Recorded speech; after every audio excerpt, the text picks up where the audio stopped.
ಅಭ್ಯಾಸ 19. ನಮ್ಮ ಯಾವತ್ತು ಅಭಿವೃದ್ಧಿ ನಿಮ್ಮ ಮೇಲೆ ಇದೆ. Full point.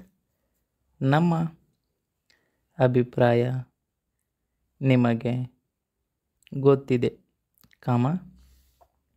ನನಗೆ ನಿಮ್ಮ ಉದ್ದೇಶ ಚೆನ್ನಾಗಿ ಗೊತ್ತು. Full point. ನೀವು ನನಗೆ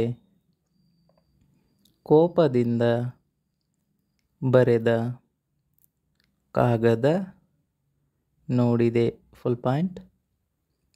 ನೀವು ವಿಚಾರ ಮಾಡಿ ನೋಡಿ. Full point. ಆಗ ನಿಮಗೆ ನಮ್ಮ ಬಗ್ಗೆ ಅಭಿಪ್ರಾಯ ಬದಲಾವಣೆಯಾಗುತ್ತದೆ. Full point.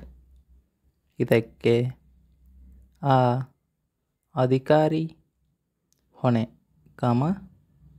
ಅದು ನಿಮಗೆ ಗೊತ್ತಿದೆ.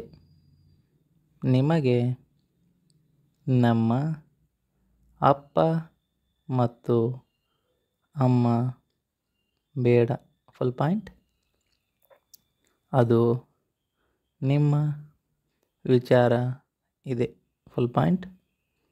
ಇದಕ್ಕೆ ನಾನು ಹೋಗಿ ಏನು ಉಪಯೋಗ?